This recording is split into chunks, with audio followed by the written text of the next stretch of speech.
Bonjour à tous et bienvenue dans mon coin hockey. Aujourd'hui, on va parler du bilan de la part de Marc Bergevin face à l'équipe du Canadien de Montréal.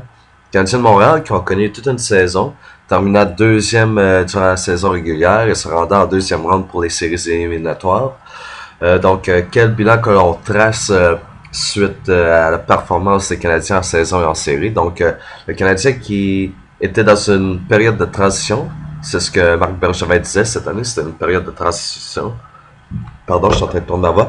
Surtout par rapport à la responsabilité des jeunes, mais aussi quant à l'identification d'un nouveau noyau de leader.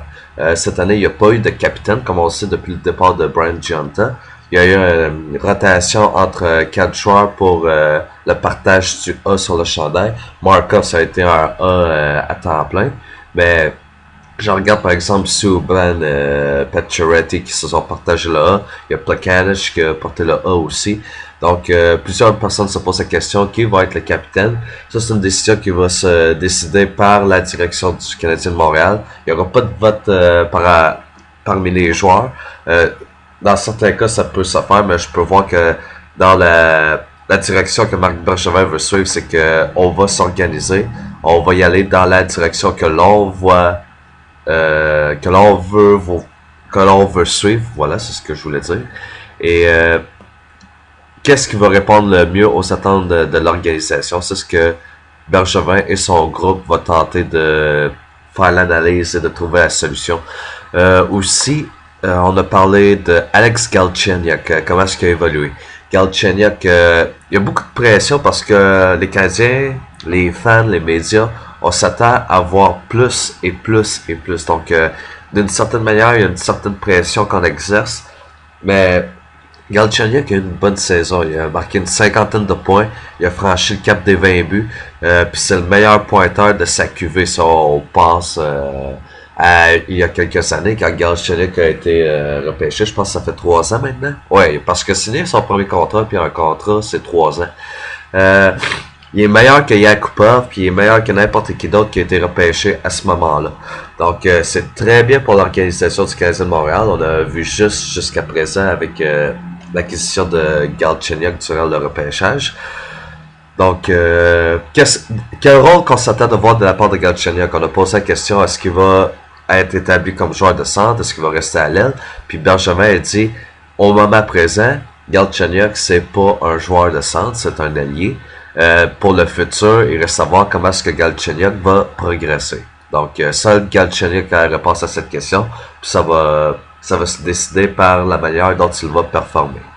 Et on a souvent dit que, Bergevin a mentionné que Galchenyuk a besoin d'apprendre à s'ajuster au niveau de la Ligue nationale parce qu'on doit apprendre en tant que joueur de centre, de venir backer les défenseurs en zone défensive. Puis ça, ce serait une lacune de la part de Galchenyuk. Néanmoins, il est très satisfait du rendement de Galchenyuk. Puis moi-même, d'ailleurs, 50 points puis une vingtaine de buts pour Galchenyuk, un joueur qui est à sa 3e année.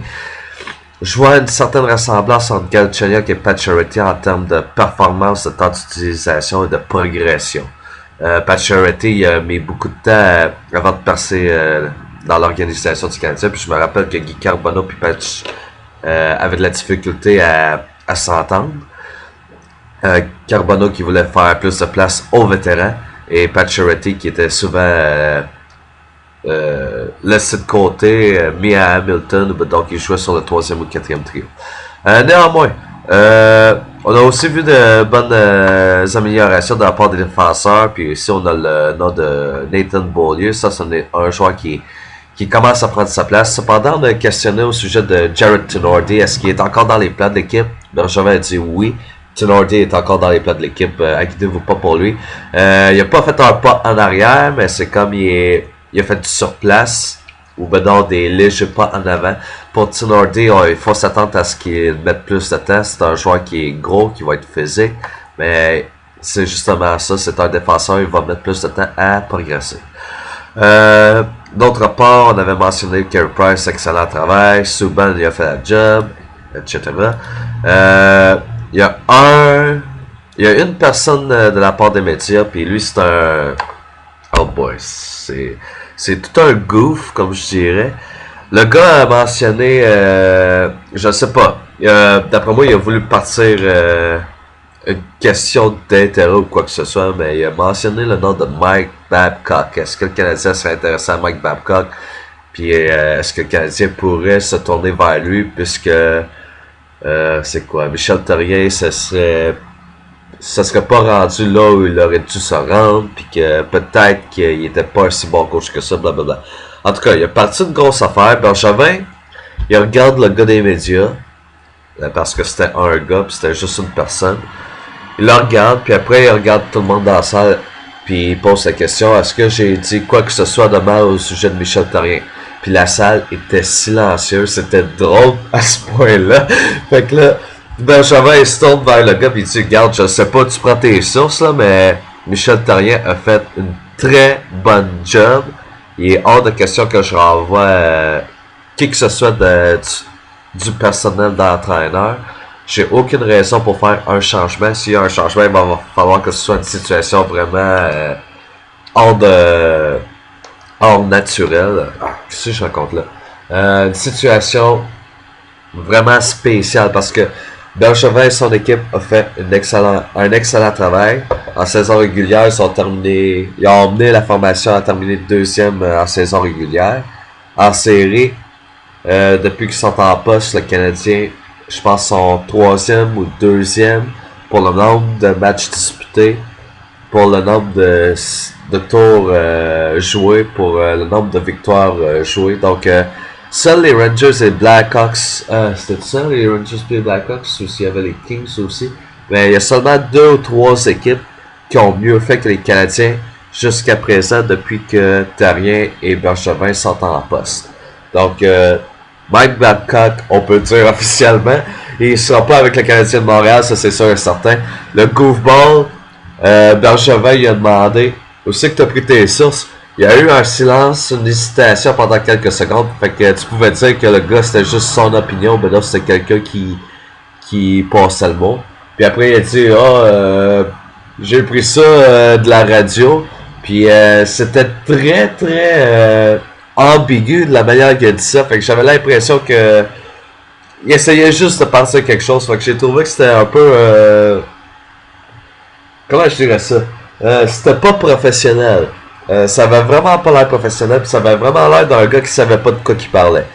C'était ça que je voulais dire au sujet de ce membre des médias qui, à mon avis, aurait dû se contenter d'être silencieux puis de pas amener le nom de Mike Babcock. De toute manière, on n'a pas besoin de Babcock parce qu'on a déjà un personnel d'entraîneur qui s'entend bien, qui communique bien avec les joueurs, qui passe beaucoup de temps avec les joueurs. C'est ce que Bergevin dit. Les entraîneurs et les joueurs passent beaucoup de temps ensemble, que ce soit devant les vidéos, devant les reprises, ou juste faire du one-on-one.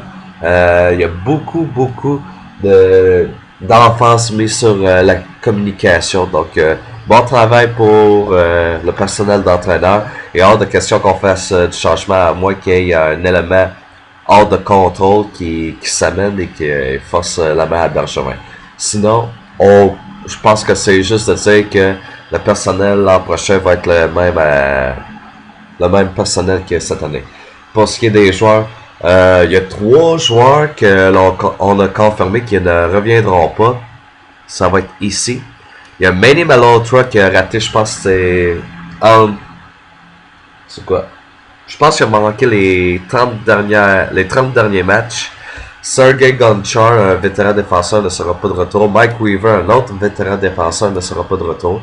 Donc, probablement que ça va faire de la place à Marc Bergevin pour ses dossiers prioritaires. Pour ce qui est des dossiers prioritaires, numéro 1, il y a Alex Galchenyuk qui a terminé son premier contrat professionnel. Il va falloir qu'il re-signe. Puis on a mentionné Jeff Petrie. Qu'est-ce qu'on fait avec Jeff Petrie? Je crois que Bergevin va vraiment tenter de leur signer. Il a dit qu'il était intéressé. Petrie semble être intéressé, ou du moins il a laissé entendre qu'il était intéressé. Donc je pense que Bergevin va préparer ses cartes pour négocier avec Petrie. Et je pense que c'est possible de se faire. Reste à voir comment est-ce qu'ils vont négocier, combien d'argent qui va être impliqué. Puis aussi de quoi ça va avoir l'air la masse salariale pour l'an prochain. Donc Cela étant dit, si les Canadiens signent Petrie, je pense pas que les Canadiens vont être très agressifs durant la période des agents libres. J'aimerais revoir Tory Mitchell. Mitchell m'a surpris durant les séries. En fin de saison régulière, tant qu'à moi, il avait pas retenu mon attention, mais en série, j'ai vu Mitchell être sur la glace alors que le Canadien s'est mis à produire. Ça m'a vraiment impressionné, puis j'aimerais voir Mitchell de retour l'an prochain, puis voir ce qu'il est vraiment capable de faire au cours d'une saison complète. Euh, Dernier point qui a été mentionné.